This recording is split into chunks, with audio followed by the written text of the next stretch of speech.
Good afternoon, everyone. Thank you so much for coming out. My name is Paul Harrington. I'm the National Marketing Director for Moody Insurance Group here in Galveston, Texas. And what we have today, I hope, is a little bit different.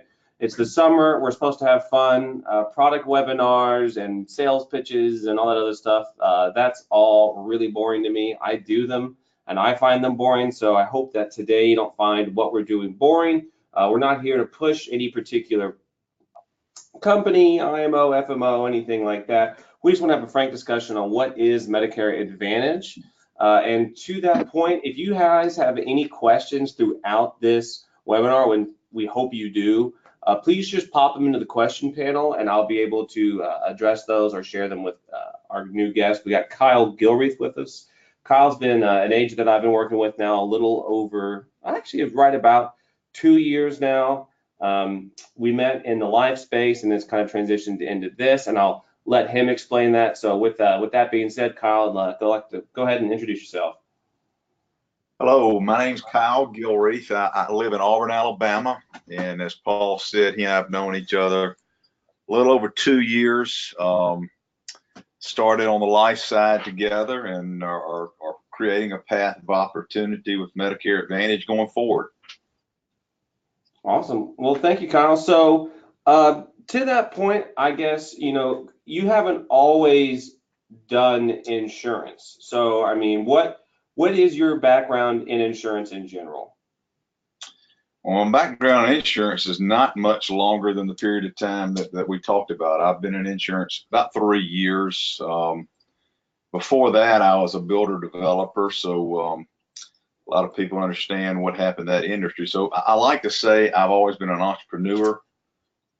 Insurance was kind of an easy fit. If you want to continue being an entrepreneur, I don't know of another industry that you can be in business for yourself with the less amount of out-of-pocket costs, the less amount of inventory, and opportunity to advance.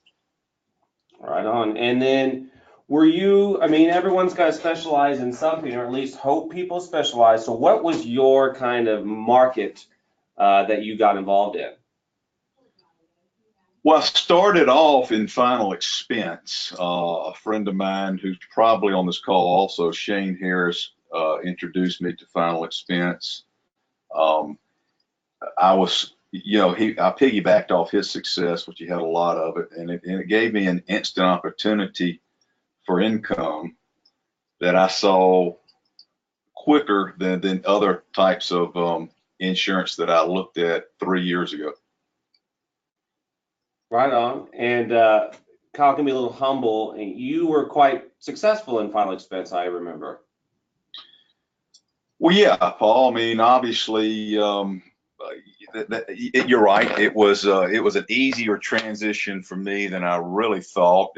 I had mentioned before I got back into insurance, I was a developer, but my true background was geriatric healthcare. So I ran nursing homes when I first got out of Auburn, and so being with the geriatric population is something that's common to me. So it was an easy way to maybe not to sell, but to understand the needs of the clients that I was talking with.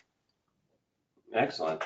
Now, this whole webinar today is about Medicare Advantage. So obviously, you've made Medicare Advantage your new niche, and you've kind of moved away from final expense. So I was wondering if you could kind of expand on why you've made the transition and what's kind of different about it, what's similar, likes, dislikes, that kind of stuff. Well, we all have goals in life, and as you said, I was, successful, lack of a better term, right out of the box. So final expense gave me that opportunity, but it also gave me the opportunity while I was doing it to examine other similarities in the insurance industry. The negative about the final expense to me is it doesn't matter how good you are or how much you take care of your client base, you're going to have a percent of people that just stop paying for it for whatever reason. A lot of the months that happened, it backfired on me. I was expecting a lot better months than I thought.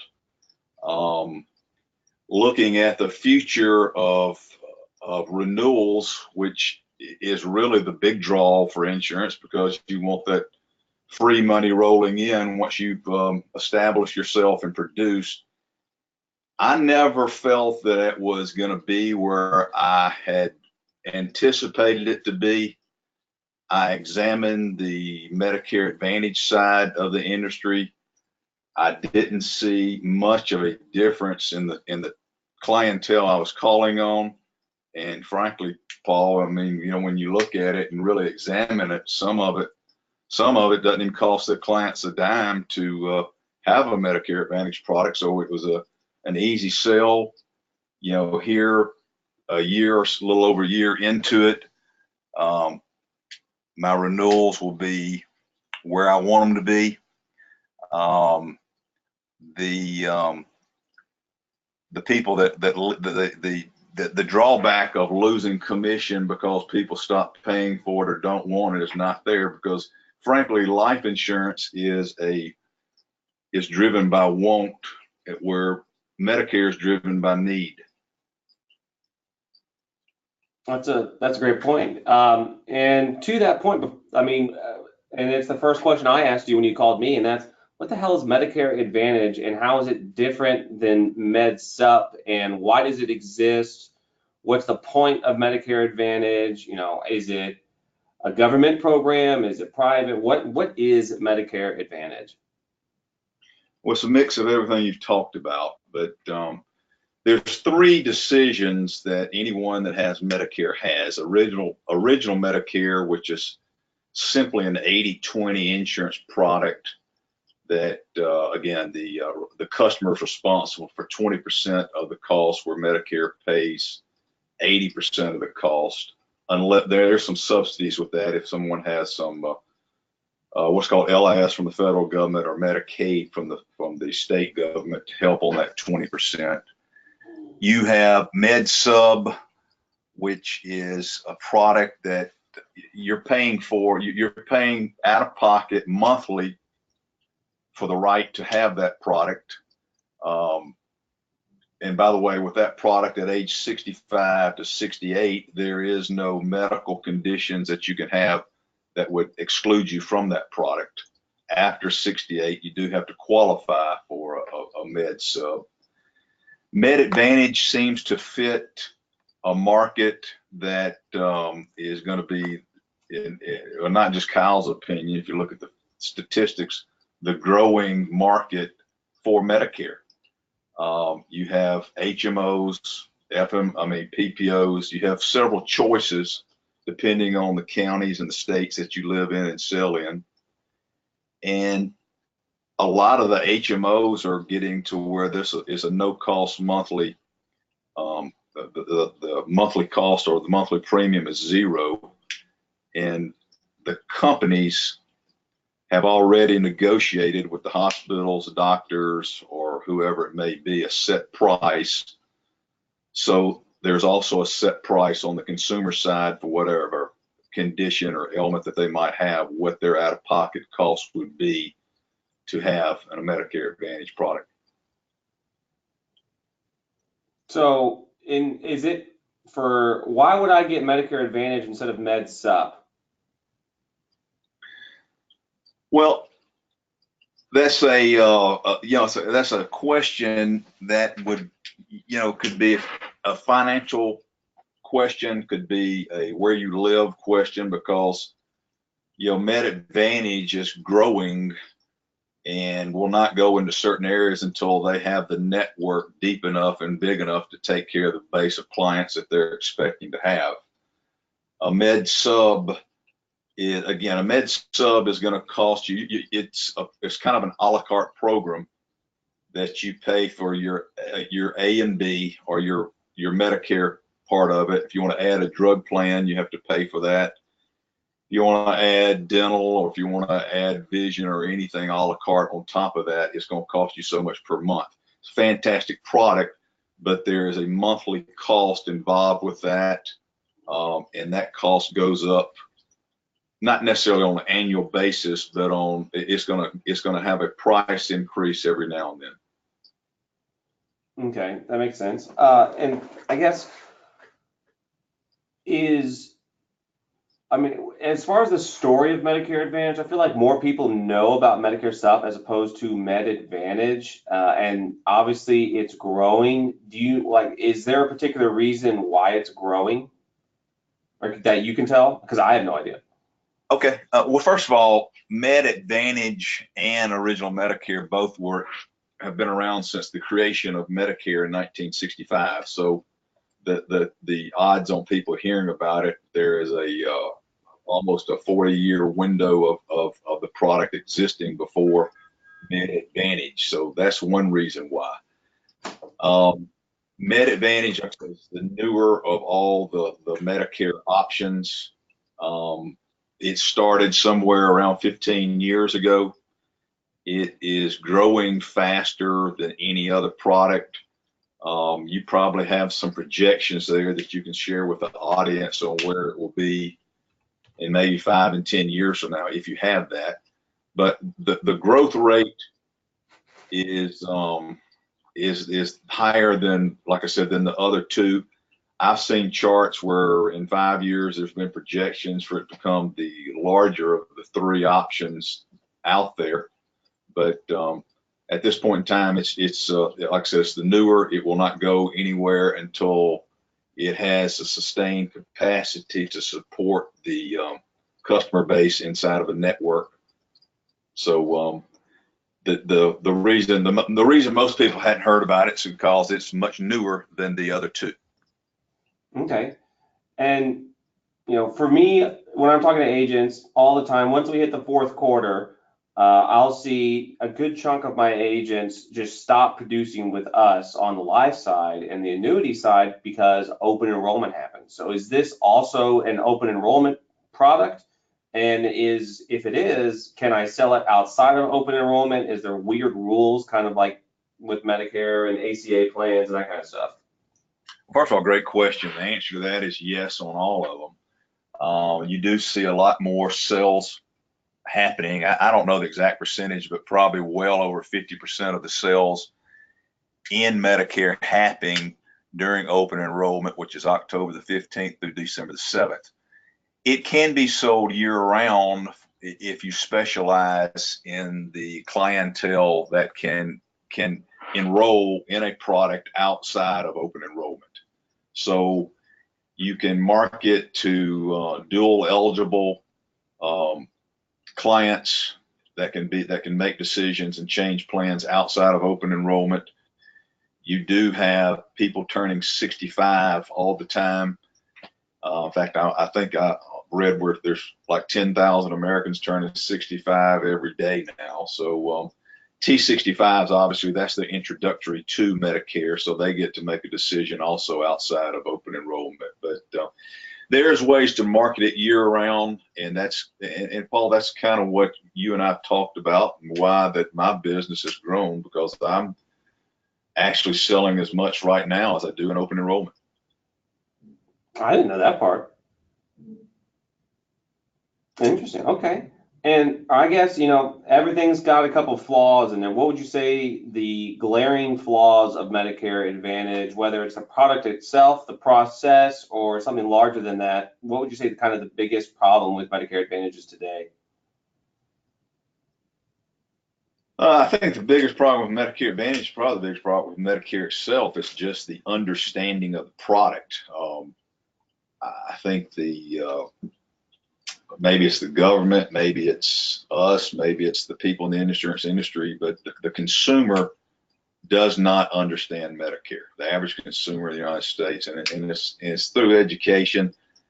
The greatest thing about Medicare Advantage, to me, it's the easiest to understand, just because you have you can put it in black and white and show the consumer, how much it costs on a monthly basis, what it costs to go to the hospital, for example, what it'll cost to go to the emergency room, what it'll cost to go see your primary doctor, your specialist.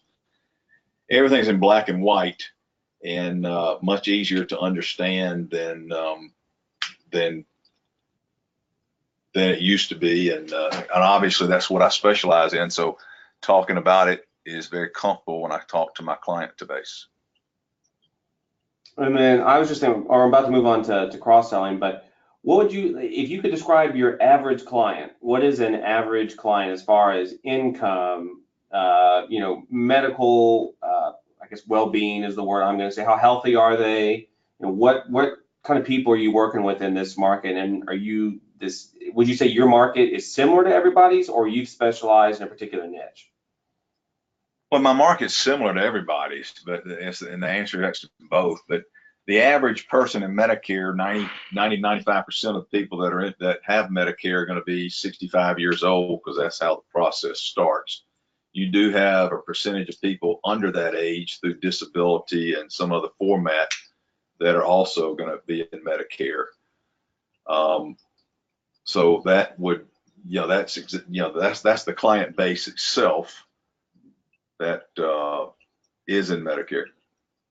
Okay, and now this next point is actually really the main reason Kyle and I even kind of talked about this is Moody Group, we don't do, or I mean, I work with the American National family of companies and the companies that the Moody family has started, and we don't have a Medicare Advantage plan, so it's just really not on my radar. And Kyle approached me and was saying, there's a big opportunity here for life sales. And so, Kyle, if you could, can you kind of relay why you called me and told me that? Because it made sense to me and I loved it. But why is there such an opportunity there?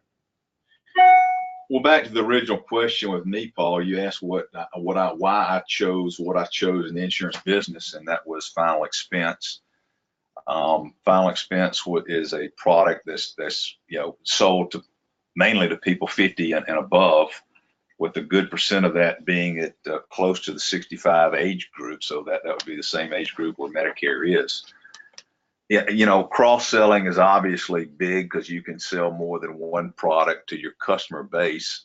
And that's what I see it. I mean, I decided to specialize in Medicare more so than final expense because of the reasons I had given earlier. But let's just say during open enrollment where more than 50% of all sales are made, you can go back after open enrollment, or the federal government requires a 48-hour cool-off period where you're not supposed to sell somebody a life insurance policy while you're selling a Medicare. But it's a good opportunity to go back and see those customers that you've already made customers. So it's obviously an easier sell than a code sell.